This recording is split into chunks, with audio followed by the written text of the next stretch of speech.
It continues to be an insane week in the NFL. We got another quarterback trade on Wednesday. Carson Wentz going from the Indianapolis Colts to the Washington Commanders. We're going to break it all down from both angles. Plus, are the Denver Broncos a Super Bowl contender now after the trade for Russell Wilson?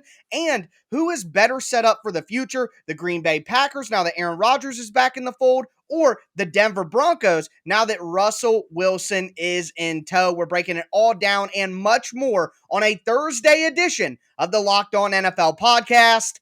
Let's roll.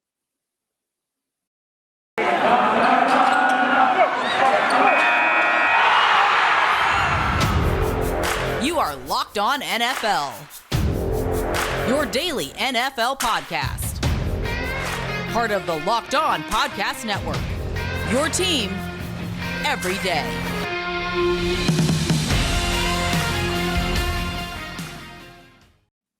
NFL fans, we are back for another Thursday edition of the Locked On NFL podcast, and one of the best weeks for NFL news that we have seen in a long time. I am one of your hosts, Tyler Rowland from the Locked On Titans podcast. My co-host, Alex Clancy from the Locked On Cardinals podcast is here to join us. Remember, you can find the Locked On NFL podcast on whatever platform that you do stream, and always free. Make sure you subscribe on whatever platform that you do stream, including the Locked On NFL YouTube channel. Hit that notification bell so you know when all the videos go live. But we do want to thank you for making the Locked On NFL podcast your first listen every day. And we're going to dive headfirst into the latest NFL news, and that is the trade of Carson Wentz from the Indianapolis Colts to the Washington Commanders.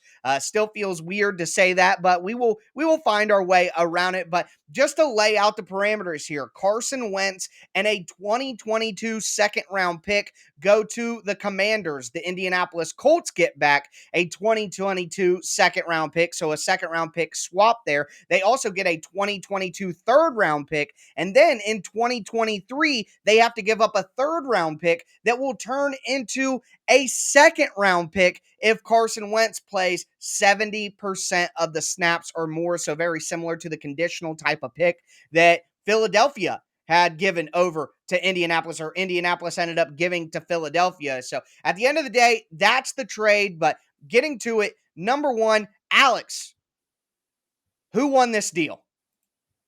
I mean, I think both. You know, Carson Wentz, they were able to move a guy, you know, that we said last week, why would you move him? Like, you know, I mean, he's win above replacement. If you're going to the baseball example, there's not a whole lot out there unless they had a top 5 or top 10 pick where, you know, you want to go for the future. You want to battle for the future. Now there's a huge void to a guy that should have taken you to the playoffs. I mean, if you weren't so Jonathan Taylor centric on offense, you may have gotten to the playoffs. And the reason why I say the Colts win regardless or tie is because Chris Ballard is really good at drafting players. So if you give him extra capital, he's going to most likely take advantage of it, or, you know, package it to move up in the draft. And then Washington wins because they have an adult in the room who's won a bunch of games. He's 6'5". He's got a cannon. They've got a bunch of weapons. Sure, he's like 85% of quarterbacks to ever live. He's going to kill you with turnovers. There's most quarterbacks will do that regardless of how good they are.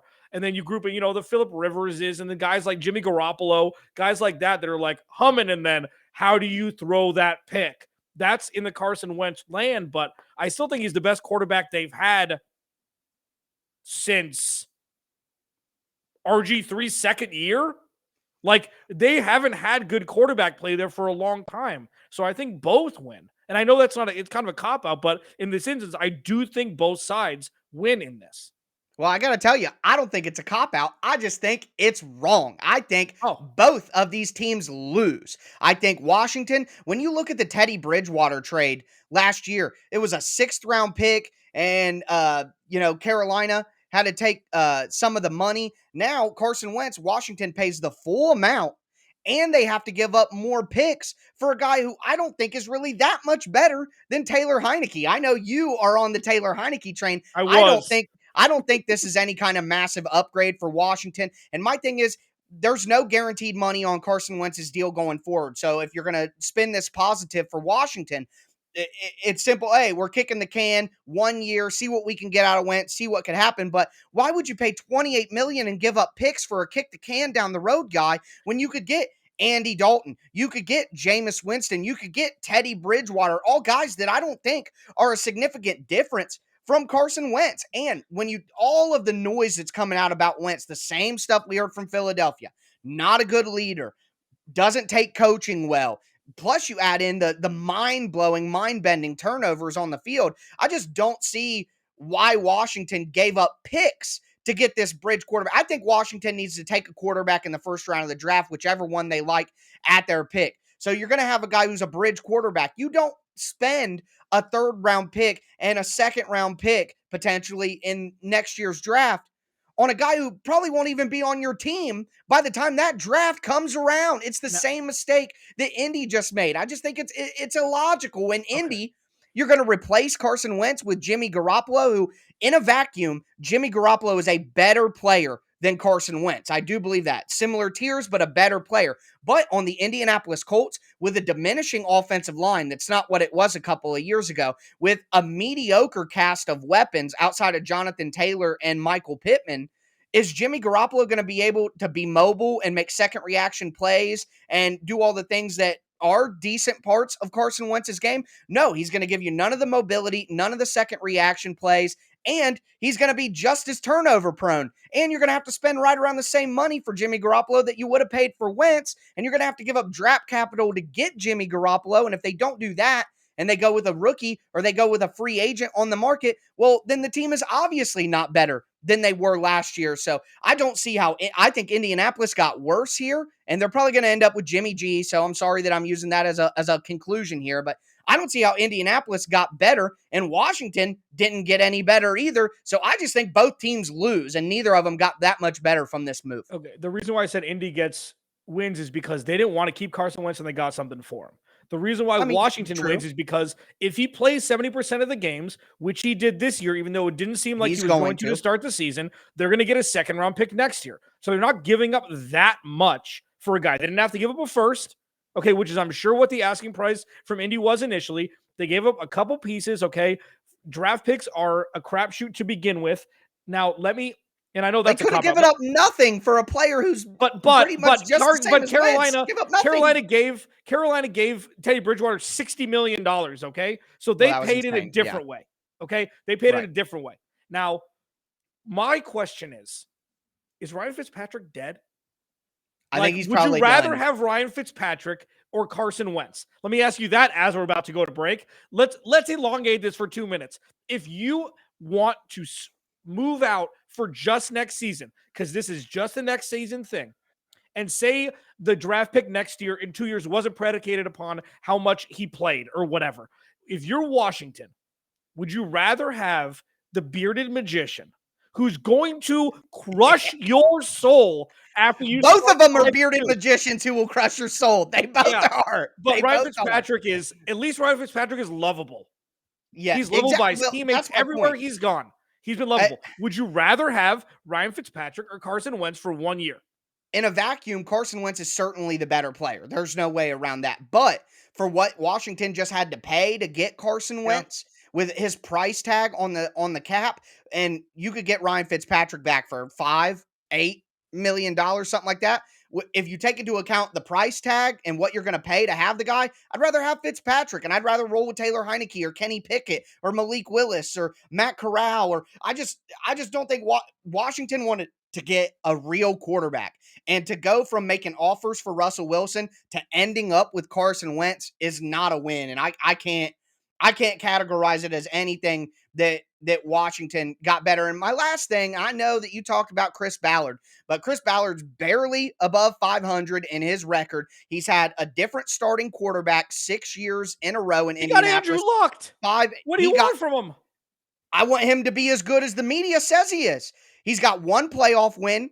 They haven't won the division one time since he's been the general manager. Chris Ballard is the most overrated front office guy in the entire NFL. He's barely 500, one playoff win, no division titles, can't find any semblance of consistent quarterback play. I don't see how everybody just throws nonstop roses on Chris He's Ballard's the feet. best drafting GM in the last 5 years. And what has it got him? That's great to say. He It's doesn't great that play you can the say that. game. Win a It's division coaches. title. It's Well, coaches. his roster it's no plays quarterback. the game. You can't just give the GM all the credit for picking good players, and then all of those players don't get him any sort of semblance of real winning, and then say that he did good. His teams, had a all these great quarterback. teams.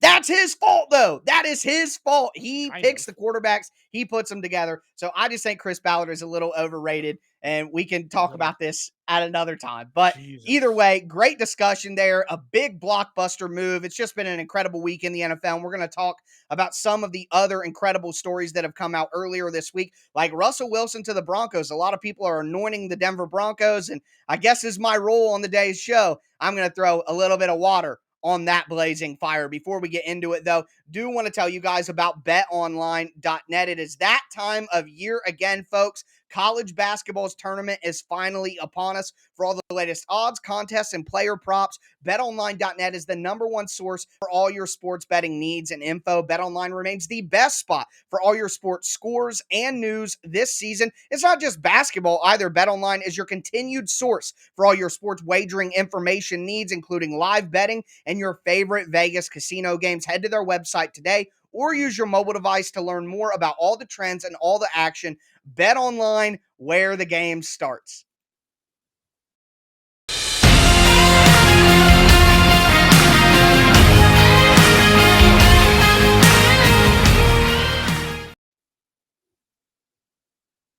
I mean, I don't even want to do this right now. Alex Clancy Bulbrug, Locked on Cardinals, Locked on Cardinals, Locked on NFL. That was fun. I mean, because the thing is, Yes.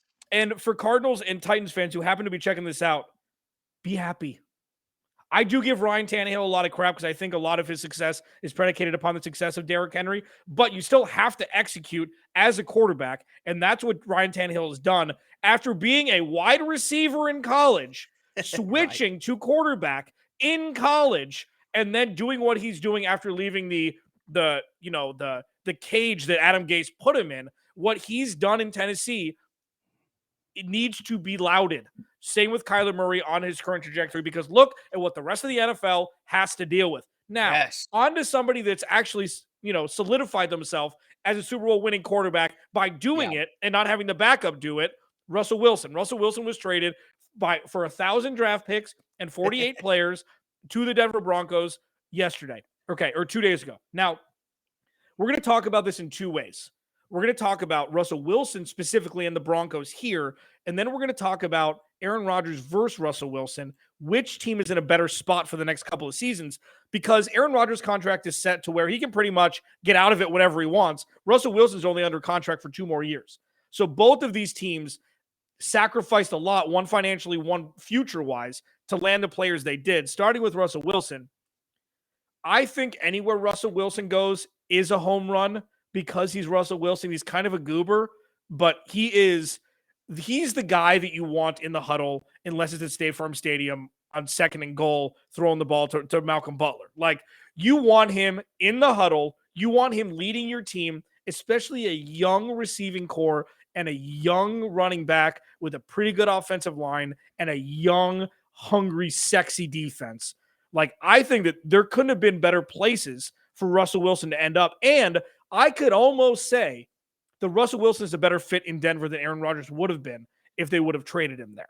And I just think it's because it's team first. It's always been team first. Aside from his little, scuffle with him getting his money, which he did with the 4-year extension, it's Broncos. He's a part of the Broncos. It's not Aaron Rodgers and the Broncos backup dancers. And I think for that alone, this is a better fit for the Broncos. Now, just talking about the trade in of itself, does this set the Broncos up for immediate Super Bowl success? Or is this really a packed AFC where it's kind of a crapshoot to see who's going to reign supreme, hoisting up the AFC title trophy at the end of the year? Well, I gotta tell you, I'm just not entirely convinced that this makes the Broncos some sort of immediate Super Bowl contender. You talked about those backup dancers. Let me just hit on that. Number one, Cortland Sutton has had a major injury, and of course he came back and played pretty well, but still a major injury. Another guy like Jerry Jeudy, again, another guy who had a major injury last year, has shown promise, no doubt, but major injury. And then who are we looking at wide receiver 3? KJ Hamler. I guess I looked at Mike Evans, Chris Godwin. You add in Antonio Brown to that mixture. To me, it's not the same as something like that. Jerry Jeudy and Cortland Sutton look like pretty solid players, but they're not Mike Evans and Chris Godwin. And KJ Hamler, I don't know why we're acting like he's some absolute stud. I mean, there's promise there, but I'm not ready to crown him. You get rid of Noah Fant, and I realize that Albert O has been pretty decent recently, but this supporting cast is nowhere near as good as like Tampa Bay's was when Brady walked in. You look at the offensive line. Yeah, Garrett Bowles didn't have as good of a year in 2021 as he did in 2020, but I still think he's a pretty solid left tackle. On the interior, Glasgow is a very good interior offensive lineman, but you want to keep going. Dalton Risner, I'm not 100% sold that he's a bona fide good offensive player. Lloyd Cushenberry could be better than what the Broncos have seen so far. Quinn Miners, yeah, he's solid. I think so, but I don't see any home runs there. And what are they going to do at right tackle? So big questions there for a guy in Russell Wilson who, not a small guy by any means, but he's not a big guy either. So the pounding that he may take, he likes to hold the ball and run around. So you add that to a bad offensive line, or at least an okay offensive line. Is he going to be able to stay healthy for the entirety of this run with the Broncos? Now you look on the defensive side, the Broncos really need some pass rush. They have to improve their run defense. They barely have any inside linebackers right now based on what their roster looks like. So I'm just not sold on the Broncos all of the sudden being this bona fide Super Bowl contender. I still think that they're the third best team in their own division, even with Russell Wilson. So I'm sure that maybe you don't agree with that, but I guess there's just this big rush to put the Broncos up on a pedestal, and I'm simply not there until I see what they do in the draft and in free agency. Yeah, I mean, and listen, everything you say is valid, but their secondary is very good, and it's growing. It's getting even better. It's very young. Yes. The offensive line is younger, a little bit more inexperienced, but they're growing. You could always throw in the old thing that everybody likes to. Russell Wilson hasn't had an offensive line since they traded Max Unger for Jimmy Graham. Okay, so they haven't had that in a long time. This isn't Tom Brady. Tom Brady's the greatest thing that's ever played, the greatest quarterback that's ever played football. So comparing that isn't necessarily the same. I don't think Russell Wilson takes that team necessarily to win a Super Bowl.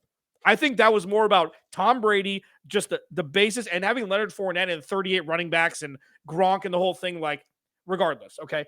And they were a Scotty Miller 3rd and long to end the first half away, touchdown to end the first half away from not making the Super Bowl.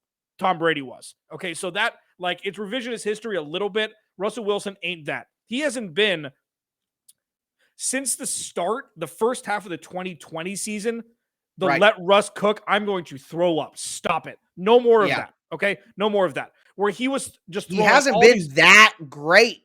Right. But when was the last time? How many good quarterbacks have the Broncos had since John Elway? 1. 2 now. Oh, yeah, well, yeah, Manning. Two now. You know, like they've had, and it's been like Death Valley's wrong to say it's been a lot of bad quarterbacks. It's been a lot of, like, when Trevor Siemian was like, oh, he's going to be the saving grace. He's going to take him to the playoffs. That was the peak. Paxton Lynch, bad trade. Like, they've had terrible draft picks. Tom Brady, Tim Tebow, like, it's just been bad. No Tebow slander today. Well, I mean, he was he did put Demaryius Thomas, like, officially on the map with that catch. Right. Yeah, it was awesome. So to put them in Super Bowl, like, they're at least in the second or third tier where they weren't even an honorable mention 3 days ago. Their odds are increased. So true. Obviously. So the only thing that I don't really understand is, like, I understand the team. I understand, how he can go in and fit there. The AFC is now 12 or 13 teams deep. It's like you had the NFC where there's maybe 4 teams that can win the Super Bowl that can come out of the NFC. Like, really? 5? Look at the AFC playoff picture. You've lived it, Tyler. The last 3 seasons, there are 10 legitimate teams that you say, oh, they won the Super Bowl. Be like, I mean, I guess I could see that run to the Super Bowl. I guess I could see that. Teams that didn't make the playoffs, like the Chargers didn't make the playoffs in the AFC last year.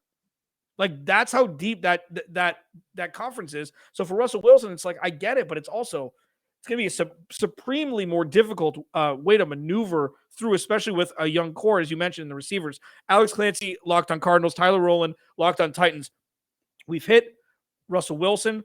We're going to hit Aaron Rodgers v. Russell Wilson. Which team is set up for success more, let's say, for the next 2 seasons? That's next, Locked On NFL.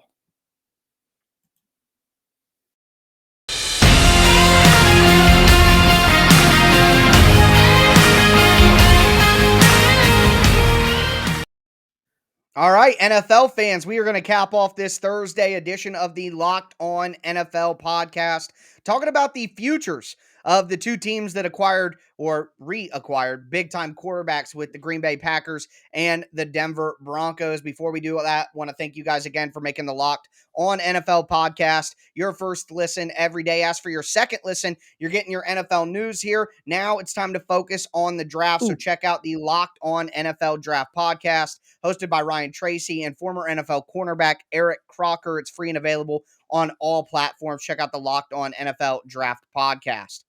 Let's I don't normally tip my cap to myself. Who had this? Just one time. Who had Russell Wilson not playing another down for the Seattle Seahawks after the season was over? I said that to start last season. What team is going to be in the worst shape for the next 5 years? Seattle Seahawks. And they're not done yet. Bobby Wagner out. Don't think that Tyler Lockett and DK Metcalf will both be Seattle Seahawks come next season. Would you give up 2 for a first and a third for DK Metcalf right now? Well, obviously it depends on making sure that you can fit him into your salary cap and everything. But I would give up a second round pick. Yeah, I would give up a late first round pick for DK Metcalf. I would. Now, I got to tell you, just my personal feelings watching him on tape, I don't think he's a great teammate. He's not a guy who gives tremendous effort when the ball's not coming his way. He doesn't really block at all, and he can get in his own head and just not help the team in any way if he's not getting his. I think he's a me guy. So for me personally, I would shy away from him. But for a team, obviously there are going to be a ton of NFL teams that would take the risk on the talent and hope they could get his mind right. So I think a late first round pick, somebody misses out on a wide receiver in the run that may happen in the late teens and early 20s, I absolutely think it would be a viable option for a team to go get DK Metcalf. Now, I think it's almost more possible for DK Metcalf to be traded than Tyler Lockett. I mean, I'm not a cap expert on Seattle's situation, but last time I checked, Tyler Lockett's dead cap hit was about $30 million. So I don't know how much it makes sense to get rid of him from Seattle's perspective, because they'd have to eat a ton of, $31 million in dead cap. So that's quite a bit to eat to trade him away. So I almost think it would be more likely to see DK Metcalf traded with his $300,000 in dead cap and his $3 million salary before any kind of extension kicks in. So I think it's more likely DK is. Yeah, DK is more likely to get traded, in my opinion.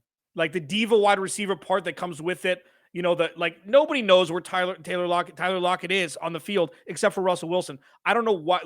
He's going to one that's going to hurt the most from this, because they had anyways.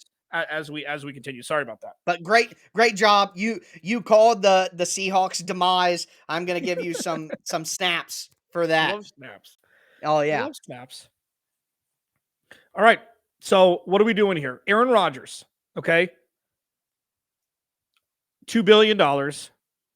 So we got 4-year, 200 mil, 153 guaranteed. He kind of retracted that after, said that's not exactly how it's going to be. He's going to make a lot of money in the first year, because then he's going to be able to determine what he's going to do after that. Okay. Second, Russell Wilson, 2 years left on his current contract. He said he wants to play till he's 45. He's nowhere near 45. No. Okay. So this may not be the first, or it may not be the last or the second to last team that he plays for, Russell Wilson, if he indeed plays till 45. For the next 730 days, Tyler, for the next 2 seasons, who is in a better spot to win? Well, quickly, I want to say that, again, another example of Aaron Rodgers with some fibs to the media or some half-truths. This is like when he said, I'm immunized early in the season, and it was his way of lying to the media about his vaccination status without actually lying to them. The way that he worded it kept him from being called a liar, but it was obvious he was trying to deceive people. That's what he hasn't sent a tweet since January 7th. And all of a sudden, he's tweeting, oh, the media reports about my deal. I haven't signed my deal. Well, yeah, you haven't signed it yet. So he's right. He physically hasn't signed the deal yet. But that doesn't mean that the reported contract is wrong. And if they tell him, like, well, you came out and said that the reported contract wasn't right, he said, no, I didn't. I just said I didn't sign it yet.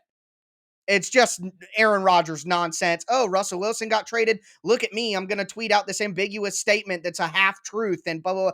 Just classic Aaron Rodgers diva activity. But either way, with that being said, I'm going with the Packers because I think the Packers roster is still better than the Denver Broncos when healthy. You still have Devontae Adams, far and away better than anybody that the Broncos have. You still have Jair Alexander, who's better than Patrick Surtain right now, although Surtain could be just as good by the time the season rolls around. David Bakhtiari, when healthy, is still better than any offensive lineman on the Broncos. Aaron Jones is better than any running back on the Broncos.